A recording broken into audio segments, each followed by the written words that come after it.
क्या आप एक ऑनलाइन ई कॉमर्स बिजनेस शुरू करना चाहते हैं? तो चलिए इसके लिए मैं मदद करता हूं। मैं हूं Jay Chitre, full stack web developer in WebQG, जहां मैंने 11 साल से बहुत सारी e commerce websites, Android application बनाया है। आज मैं आपको वो मेरी एक्सपीरियंस और गाइडेंस आपके साथ शेयर करूंगा और डिटेल में आपके हर एक क्वेश्चंस का जवाब देते हुए आपको एक सस्ता, रिलायबल और ड्यूरेबल ई कॉमर्स वेबसाइट कैसे बनाना चाहिए और किस तरह से होगा, वो सब डिटेल इस वीडियो में बताऊंगा। तो आप बने रहिए मेरे साथ। आप है बिजनेस जोश में, जहां पे आपको बिजनेस के ट्रिक्स, टिप्स और आइडियाज़ मिलते रहेंगे। तो चलिए इस वीडियो को शुरू करते हैं। मैं मेजर क्वेश्चंस कवर करने वाला हूं, जैसे कि कैसे एक ई कॉमर्स वेबसाइट बनाया जाता है, कितना खर्चा लगता है, उसका कितना प्राइसिंग होता है ई कॉमर्स वेबसाइट बनाने के लिए, और उसके बाद after sale service and maintenance cost क्या होती है एक ई कॉमर्स के लिए, उसको मार्केटिंग कैसे किया जाएगा अगर ई कॉमर्स वेबसाइट एक पर्टिकुलर बिजनेस में बन गई है। अब ये मार्केटिंग का क्या स्ट्रैटेजी होगी, मार्केटिंग किस तरह से होगा, और फाइनली मैं आपको इसमें अपने ट्रिक्स और टिप्स भी ई कॉमर्स से रिलेटेड आपके साथ शेयर करूंगा बीच बीच में। तो ये वीडियो को आप पूरी तरह देखिए, आपको हर एक स्टेप आपको काम आएगा एक इफेक्टिव और लॉन्ग लास्टिंग ई कॉमर्स बनाने। दोस्तों पहले हम ये समझते हैं कि ई कॉमर्स क्या होता है। ई कॉमर्स में देखिए स्पेशली एक प्रोडक्ट या सर्विसेज अगर आप ऑनलाइन लेके जाते हो और उस प्रोडक्ट और सर्विसेज के लिए आपके उपभोक्ता या फिर आपके ग्राहक उस सर्विस प्रोडक्ट को बाय करते हैं और आपको उसके बदले में डिजिटल ट्रांजैक्शन होता है और बाद में फिर उसको फिजिकली वो प्रोडक्ट को आप अपने कस्टमर तक डिलीवर करते हो। ये पूरे एक प्रोसेस को एक ई कॉमर्स का प्लेटफॉर्म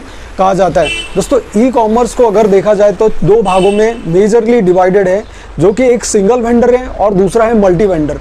तो मैं ये सिंगल वेंडर और मल्टी वेंडर क्या होता है इसको बारे में थोड़ा सा एक जनरल आपको आइडिया दे दूं, क्योंकि लोग हमारे पास आते हैं जब पूछते हैं कि हमें ई कॉमर्स बनाना है तो उनको ये क्लासिफाइड नहीं रहता है कि वो किस टाइप का ई कॉमर्स बनाना है। पहले समझते हैं कि सिंगल वेंडर और मल्टी वेंडर में क्या फ़र्क होता है। सिंगल वेंडर में आपका जो प्रोडक्ट है या सर्विसेज है आप खुद डिलीवर करते हो कस्टमर तक। आपका जो प्रोडक्ट होता है या सर्विसेज होता है वो आपके पास होता है, किसी और वेंडर से टाइप नहीं होता है। जैसे कि मेरे पास एक फ़ोन मुझे ऑनलाइन सेल करनी है तो मैं किसी वेंडर से टाइप नहीं करूँगा, पहले वो प्रोडक्ट को बल्क में स्टॉक करूँगा और एक ई कॉमर्स प्लेटफॉर्म बनाऊँगा और मेरे पास जो प्रोडक्ट है उस प्रोडक्ट को मैं अपने पोर्टफोलियो में लिस्ट करके को मैं अपने वेबसाइट के थ्रू ऑर्डर लेके डायरेक्ट डिलीवर करूँगा। मैं आपका शिपिंग वो भी खुद ही आपको मैनेज करना रहता है। तो ये हो गई आपका सिंगल वेंडर में। मल्टी वेंडर में क्या होता है दोस्तों, आपने अमेज़ॉन और फ्लिपकार्ट के बारे में तो सबने सुना होगा और इसको एक्सपीरियंस किया होगा। तो वो एक प्लेटफॉर्म प्रोवाइड करती है वेंडर्स को। अब वेंडर कौन होते हैं, जो शूज़ वाले हो गए या कोई क्लोथ वाले हो गए या फिर एक स्पेक्स वाले हो गए या कोई भी जो वेंडर है अपना प्रोडक्ट लेके उस प्लेटफॉर्म में बेचना चाहता है। तो आप एक प्लेटफॉर्म क्रिएट करते हो और उससे कुछ कमीशन लेते हो, 20-30% जो भी कमीशन लेते हो अपने प्लेटफॉर्म में बेचने के लिए, और जो ट्रांजैक्शन होता है और उसके बाद उसको वेंडर्स को कुछ वीकली मंथली में पेमेंट करते हो। तो मतलब आप मल्टी वेंडर में एक प्लेटफॉर्म प्रोवाइड कर रहे हो किसी और को, आप भी अपना प्रोडक्ट इस पर सेल कर सकते हो, कोई इशू नहीं है। बट मैनेजमेंट है वो वेंडर के पास रहेगा, बट शिपिंग और आपका पेमेंट गेटवेज ये आपके पोर्टफोलियो में रहेगा। मल्टी से आपको मैनेज करना रहेगा। जब कस्टमर के ऑर्डर आते हैं तो वो प्रोडक्ट को पर्टिकुलर एरिया से डिलीवर करने का आपका रिस्पॉन्सिबिलिटी हो जाती है। अब ये सिंगल वर्ड में कहा जाए सिंगल वेंडर और मल्टी वेंडर, तो सिंगल वेंडर में आपका प्रोडक्ट आप ही बेच रहे हो और मल्टी वेंडर में दूसरे का प्रोडक्ट भी आपके प्लेटफॉर्म में बेच रहे हो आप वेंडर रजिस्ट्रेशन। वेबसाइट की बात किया जाए तो वेबसाइट कितने प्रकार की बनती है, कैसे बनती है और उसके प्राइसिंग क्या लेवल होते हैं एक ई कॉमर्स वेबसाइट बनाने के लिए। तो दोस्तों अगर ई कॉमर्स वेबसाइट बनाते हो तो बेसिक से लेके हाई लेवल तक आप ई कॉमर्स बना सकते हो। 10 से 15 हज़ार से लेके 5 से 6 लाख तक का ई कॉमर्स वेबसाइट आसानी से बन जाती है, आपके रिक्वायरमेंट और बजट के ऊपर है। अभी यहाँ पे मिथ क्या है दोस्तों, बहुत सारे मिथ भी है, मैं हर एक को ब्रेक करूँगा और आपको बताऊँगा। पर झांसा नहीं दे पाएगा, आपको उल्लू नहीं बना पाएगा कि ये प्रोग्रामिंग लैंग्वेज और वो सिक्योरिटी, वो सब आपको मैं इस वीडियो में बताता हूँ। अभी जब आप ई कॉमर्स प्लेटफॉर्म की बात करते हो कि कौन से प्लेटफॉर्म में बनाना चाहिए, कौन सा सस्ता रहेगा, किफ़ायती रहेगा और लॉन्ग लास्टिंग रहेगा, तो दोस्तों मैं आपके सामने अलग अलग सिनेरियो रखूँगा, अलग अलग डिफरेंट कोडिंग में या आपको फ्रेमवर्क में। आपके ऊपर है, आपका बजट डिसाइड करता है कि कौन से प्लेटफॉर्म को सिलेक्ट करना होगा और आप उस प्लेटफॉर्म में सिलेक्ट करके अपने बजट के हिसाब से आप अपना सर्विस को ऑप्ट कीजिए। तो मैं पहले फ्रेमवर्क में चालू करता हूँ। फ्रेमवर्क में देखिए वर्डप्रेस है, ओपनकार्ट है, मैजेंटो है और कस्टम कोडिंग में है आपका लारावेल, PHP, जावास्क्रिप्ट या फिर आप कोऑर्डिनेटर, ये सब प्रोग्रामिंग लैंग्वेज में बना सकते हो जो कि एक कस्टम कोडिंग में बनता है। और अभी नया ट्रेंड भी आया है जैसे कि शॉपिफाई हुआ फ्रेमवर्क, जो कि रेडी फ्रेमवर्क में आपको ई कॉमर्स प्रोवाइड करते हैं। तो चलिए अभी फ्रेमवर्क जो वर्डप्रेस, मेजेंटो या फिर ओपनकार्ड की बात किया जाए तो यहाँ पे वर्डप्रेस में आपको सस्ता और किफ़ायती दाम में आप एक ई कॉमर्स शुरू कर सकते हो। इंटरनेट की बात किया जाए तो ऑलमोस्ट 40% वेबसाइट्स वर्डप्रेस में बनती है, जिसका PHP में बैकएंड रहता है, PHP से वर्डप्रेस बना। और ओपनकार्ड या तो मेजेंटो की बात करूँ तो सबसे सस्ता रिलायबल आपको वर्डप्रेस है। उसके बाद थोड़ा सा आपको डिफ़िकल्ट होगा जब ओपनकार्ड में आप बनाते हो, और मेजेंटो में बहुत कॉस्टली पड़ जाता है एक आपको ई कॉमर्स बनाने के लिए। वहाँ पे आपको मेजेंटो में कंपलसरी जो सर्वर होते हैं उसमें आपको VPS सर्वर ही सपोर्ट करता है, जहाँ पे शेयर्ड और आपको इस तरह के सर्वर सपोर्ट नहीं करता है मेजेंटो में। और शॉपिफाई की बात किया जाए दोस्तों, तो बहुत सारे मुझे पूछते हैं कि मैं वर्डप्रेस में बनाऊं वेबसाइट या फिर शॉपिफाई में बनाऊं। तो दोस्तों आपके सामने दोनों का मैं सिनारियो रखता हूं। शॉपिफाई में आपको 2200 रुपीज़ इनका बेसिक प्लान है, बहुत सिंपल वेबसाइट है जो कि आपको विद GST कैलकुलेट करेंगे तो 2500 रुपीज़ पर मंथ पड़ता है शॉपिफाई में। वही वर्डप्रेस में आप 4 से 5 हज़ार रुपये का थीम आता है, रेडीमेड थीम आता है, थीम फॉरेस्ट से आप इसको बाय कर सकते हो। और एक कोई डेवलपर को 5 से 10 हज़ार रुपये विद मेंटेनेंस दो तो 15,000 में आपका एक बहुत अच्छा ई कॉमर्स शुरू हो जाता है विदाउट एनी इंटरप्शन। अभी यहाँ शॉपिफाई की बात करें तो 2500 रुपये पर मंथ आप इंटू कैलकुलेट कीजिए 12 मंथ से, तो आपको 30,000 रुपये ईयरली पड़ता है। अब 30,000 रुपये ईयरली पड़ता है तो इसका बेनिफिट ये है कि ये आपको थोड़ा सा स्पीड अच्छा देता है। ये VPS सर्वर है, इनका डेडिकेटेड सर्वर, इनका खुद सर्वर है, तो इसमें आपको स्पीड मिलता है। बट यहाँ पे आपको 15,000 खर्च करने के बाद भी आपको शेयर्ड सर्वर में आपका वेबसाइट चलता है। स्पीड का कॉम्प्रोमाइजेशन होता है, दोनों में कुछ फ़र्क नहीं है। बट आपको ये जो 30,000 रुपया है ईयरली आपको हर बार भरना पड़ता है। अगले साल आपने ये किया, रिन्यू किया, वापस से 30,000, मतलब कंसिस्टेंट आपको बेसिक प्लान में, जो कि वेबसाइट एकदम बेसिक रहता है, आप किसी को दिखाओगे तो एक बच्चा भी बना देगा इस तरह का बेसिक प्लान, वो आपको 30,000 रुपये ऐसे भराएंगे। वही वर्डप्रेस में आपको उनके थीम 5,000 तक में आपको जो थीम लेते हो वो फैंटास्टिक थीम रहती है, जो कि आपको 6 महीने तक इनका सपोर्ट रहता है। और एक वर्डप्रेस में बनाया हुआ वेबसाइट आप देखोगे तो 5 से 6 साल तक भी आराम से चलता है, कोई इंटरप्शन और कोई सिक्योरिटी ब्रीचेस नहीं होता है। लोग, बहुत सारे डेवलपर्स आपको बेवकूफ़ बनाएंगे, बोलेंगे कि ये सिक्योरिटी नहीं है, इसमें आपको वो ट्रांजेक्शन नहीं होता है। ऑलमोस्ट फ्रेंड, मैंने 1500 से ज़्यादा ई कॉमर्स वेबसाइट बनाई है वर्डप्रेस में। इस तरह का प्रॉब्लम्स तभी आती है जब वो डेवलपर्स आपका GPL या नल थीम यूज़ करता है, वो पायरेटेड थीम यूज़ करता है, तब ये प्रॉब्लम आती है। आपने सही लाइसेंसेस थीम जब वर्डप्रेस में आपने बाय किया है और बनाया है तो ये प्रॉब्लम कभी नहीं आती है। रही बात यहाँ पे आप स्पीड की, सर्वर की, तो आपने 15,000 रुपया वेबसाइट बनाने में लगाई, प्लस आपने डेडिकेटेड या तो क्लाउड सर्वर ले लिया जिसका कॉस्टिंग रहता है 3,000 से लेके 7-10 हज़ार तक का कॉस्टिंग रहता है ईयरली। आप वर्डप्रेस में क्लाउड सर्वर यूज़ कीजिए और आपको ईयरली खर्चा आ रहा है मैक्सिमम पकड़े चलिए 5,000 रुपया। 15,000 बनाने का 5,000 कॉस्टिंग, फर्स्ट ईयर आपको कॉस्टिंग पड़ा 20,000 रुपया। एंड जब आप रिन्यूअल ये चीज़ करते हो तो आपको डेवलपर का जो मेंटेनेंस कॉस्ट है आपको 2 से 3,000 रुपये लेगा, प्लस आपका 5,000 रुपया, 7,000 रुपये में नेक्स्ट ईयर आपका पूरा वेबसाइट वापस से वही रन कर रहा है और अच्छे फ्रेमवर्क में आपको वर्डप्रेस में मिल रहा है। और जब आप शॉपिफाई की बात करते हो, शॉपिफाई में आप 30,000 रुपये वापस से दे रहे हो हर महीने, मतलब आपका सेल हो या ना हो आपको उतना पैसा शॉपिफाई में देना पड़ता है। एंड उसके बाद आपका मार्केटिंग और एक्स्ट्रा चीज़, वो चीज़ बाद में है। तो दोस्तों यही दोनों, मैं फिलहाल इसके बारे में बात करूंगा। मैं आपको ओपनकार्ड, मेजेंटो या फिर कस्टम वेबसाइट के बारे में अभी मैं इतना डिटेल बात करूंगा तो ये वेबसाइट वीडियो ऑलमोस्ट 1 घंटे का हो जाएगा। तो हम यहाँ पे दोनों एक बेसिक सा या तो फिर कम बजट में कैसे स्टार्ट कर सकते हैं ई कॉमर्स, उनके लिए ये 2 प्लेटफॉर्म मैंने बताया। आप चाहे तो ओपनकार्ड या फिर मेजेंटो, या फिर आपके बजट में है तो कस्टम कोडिंग में भी आप एक ई कॉमर्स अच्छा सा बनाओगे तो आपको 60-70 हज़ार या फिर 1 लाख 1.5 लाख तक में अच्छा सा ई कॉमर्स कस्टम कोडिंग में बन जाती है। जब आप कस्टम कोडिंग की बात करते हो तो दोस्तों एक चीज़ यहाँ पे ध्यान देना कि किसी और की वेबसाइट ऑलरेडी प्री डिज़ाइन है और आपको वही सोर्स कोड उठा के दे देते हैं 60-70 हज़ार या तो फिर लाख लाख 1.5 लाख में, तो वो फिर आपके लिए लायबल नहीं है, आप उसके कॉपीराइट कर नहीं सकते हो वो थीम को। वो चीज़ एक ध्यान देना, बिकॉज आप इतना पे कर रहे हो तो आपको जो सोर्स कोड मिले वो उस पर आप कॉपीराइट कर सको अपने फ्रेमवर्क को या फिर आपके वेबसाइट को। तो ये चीज़ एक देख लेना, जहाँ पे आपको डेवलपर्स किसी और का वेबसाइट को चेंजेस करके आपको दे देंगे, बोलेंगे कि ये वेबसाइट देखिए ये प्री डिज़ाइन है करके, उसी को हाई प्राइस में बेचेंगे।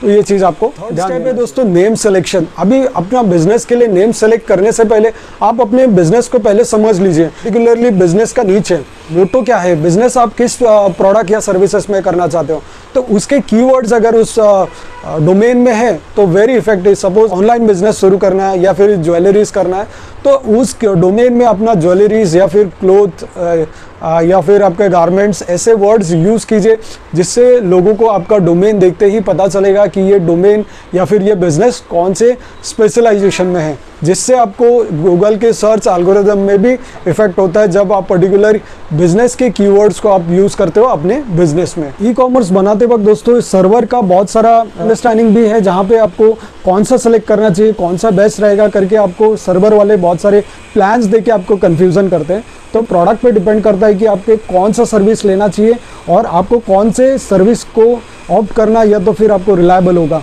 देखिए अगर आपके पास 100 से 200 प्रोडक्ट मैक्सिमम है तो मैं आपको रेकमेंड करता हूँ कि आप शेयर्ड सर्वर से शुरू कीजिए।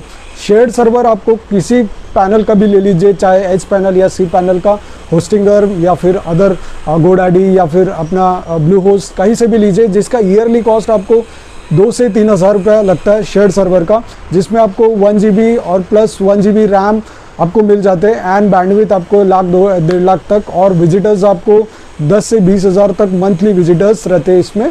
शेयर सर्वर में आपको SSL सर्टिफिकेशन और ईमेल IDs का भी ध्यान देना चाहिए, बिकॉज ये भी बहुत सारे कंपनीज फ्री देती है या फिर इसके लिए एक्स्ट्रा चार्ज लेती है। और इसके ऊपर अगर दूसरे प्लान देखा जाए तो क्लाउड सर्वर भी है, VPS भी है और डेडिकेटेड सर्वर भी है। इनके कॉस्टिंग मैंने आपको 5,000 से लेके 10-15 हज़ार तक आपको बताया हूँ। ये प्राइसिंग लेवल देखिए, अगर आप इस पर ज़्यादा प्रोडक्ट अपलोड कर रहे हो या फिर फ्यूचर में अपलोड करने की सोच रहे हो, तभी प्लान को अपग्रेड कीजिए।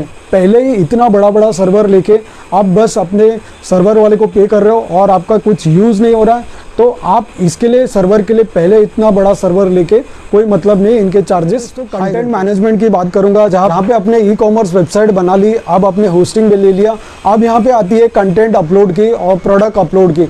तो दोस्तों अगर आपने, बहुत सारे डेवलपर्स आपको गाइड करें ना करें, बट आपको ये चीज़ ध्यान देना चाहिए कि जो आप इमेज यूज़ करते हो, एक फ़ोटो मोबाइल से भी उठाते हो या फिर DSLR से उठाते हो, तो हर एक का इमेज का साइज़ 2 MB से लेके 20 MB तक होती है। तो इस इमेज को ऑप्टिमाइज़ कीजिए, इमेज को रिड्यूस कीजिए, WebP फॉर्मेट में कन्वर्ट कीजिए अगर हो सकता है तो ये इमेज को जो कि 20-30 KB में आप रिड्यूस हो जाती है इसकी साइज़, और ये साइज़ रिड्यूस होने के कारण आपके वेबसाइट की परफॉर्मेंस बहुत बढ़ जाती है और स्पीड हो जाती है आपके वेबसाइट, चाहे आप शेयर्ड सर्वर में भी अगर आप ई कॉमर्स चला रहे हो। तो ये चीज़ इमेज ऑप्टिमाइजेशन के साथ दोस्तों आपको कंटेंट मैनेजमेंट भी आना चाहिए कि कंटेंट जब आप अपलोड करते हो, जैसे कि आपने टैगलाइन, टाइटल दिया, डिस्क्रिप्शन दिया एंड आपने इमेजेस पुट किए, तो ट्राई कीजिए कि इसमें आप SEO भी जोड़ने की कोशिश कीजिए। अगर आप वर्डप्रेस यूज़ करते हो तो आपको योस्ट या फिर ऑल इन वन SEO ये सब करके SEO के प्लगइन्स फ्री में आते हैं, तो अपने डेवलपर से ये चीज़ बात कीजिए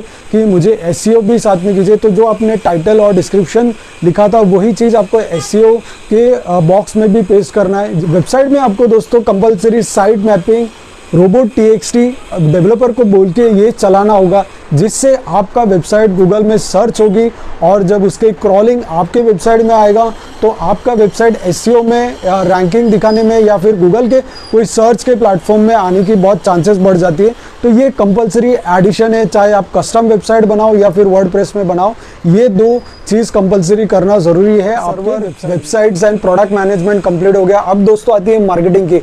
जब मार्केटिंग की बात आती है तो दोस्तों डिफरेंट चैनल आपको यूज़ करना है। इनिशियली आपको सिर्फ अपने वेबसाइट पे डिपेंड नहीं होना है कि मुझे मेरे प्रोडक्ट या मैंने लिस्टिंग कर दिया अपने वेबसाइट पे, अब कस्टमर आएंगे और इसमें से बाय होगा। दोस्तों ऐसा नहीं होता है, क्योंकि आपने अभी तक उसको मार्केटिंग नहीं किया है और आपके वेबसाइट को लोगों ने देखा नहीं है, ट्रस्ट नहीं है। तो ट्रस्ट बिल्डिंग फैक्टर आपको बनाने में थोड़ा सा वक्त लगेगा।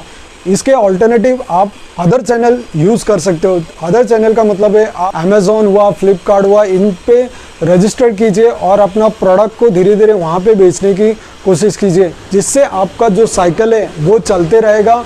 मार्केटिंग कैसे करोगे दोस्तों? मार्केटिंग करने के लिए आप सोशल मीडिया या फिर अपने लोकल मीडियाज़ का यूज़ कीजिए, जहाँ पे आप डायरेक्ट इनडायरेक्ट मार्केटिंग करते हो अपने वेबसाइट की, आपके एंड्रॉयड एप्लीकेशन की। तब जाके कस्टमर धीरे धीरे आपके वेबसाइट या फिर आपके एप्लीकेशन को एक दो बार जब नज़र आएगी, तब जाके आपका जो ट्रस्ट फैक्टर है आपके प्रोडक्ट या वेबसाइट में, वो कस्टमर का बढ़ जाता है। तब जाके आपको बिजनेस धीरे धीरे आपके ई कॉमर्स में आने की संभावना होती है। अब ई कॉमर्स का जो सोशल मीडिया में फ्री सोर्सेस है आपको मार्केटिंग करने के लिए, तो आपको करना क्या चाहिए कि बहुत सारे ग्रुप्स है, कम्युनिटीज़ है, फेसबुक में हुआ, ट्विटर में हुआ या फिर अदर मीडियाज़ में, जहाँ पे आपको 1,00,000 2,00,000 ऐसे कम्युनिटीज़ मिलेंगे। आप इनको ज्वाइन कीजिए एंड आपका वेबसाइट या प्रोडक्ट के बारे में यहाँ पे एक बैनर बना के यहाँ पे प्रमोट कीजिए।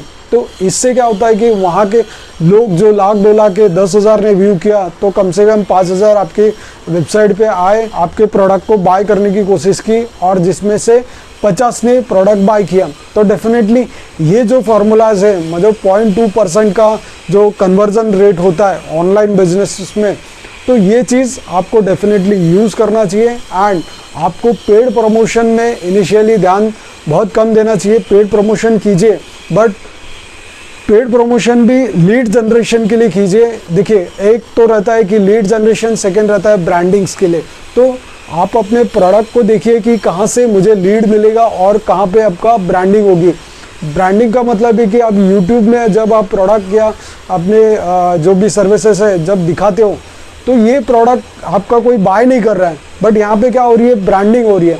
तो ये चीज़ आपको समझना पड़ेगा कि आप ब्रांडिंग कहाँ पे कर रहे हो और आपके लीड जनरेशन के लिए कहाँ पे आप अपना एडवर्टाइजिंग कर रहे हो। इसके बाद ही आपको इनकम आनी शुरू होगी दोस्तों।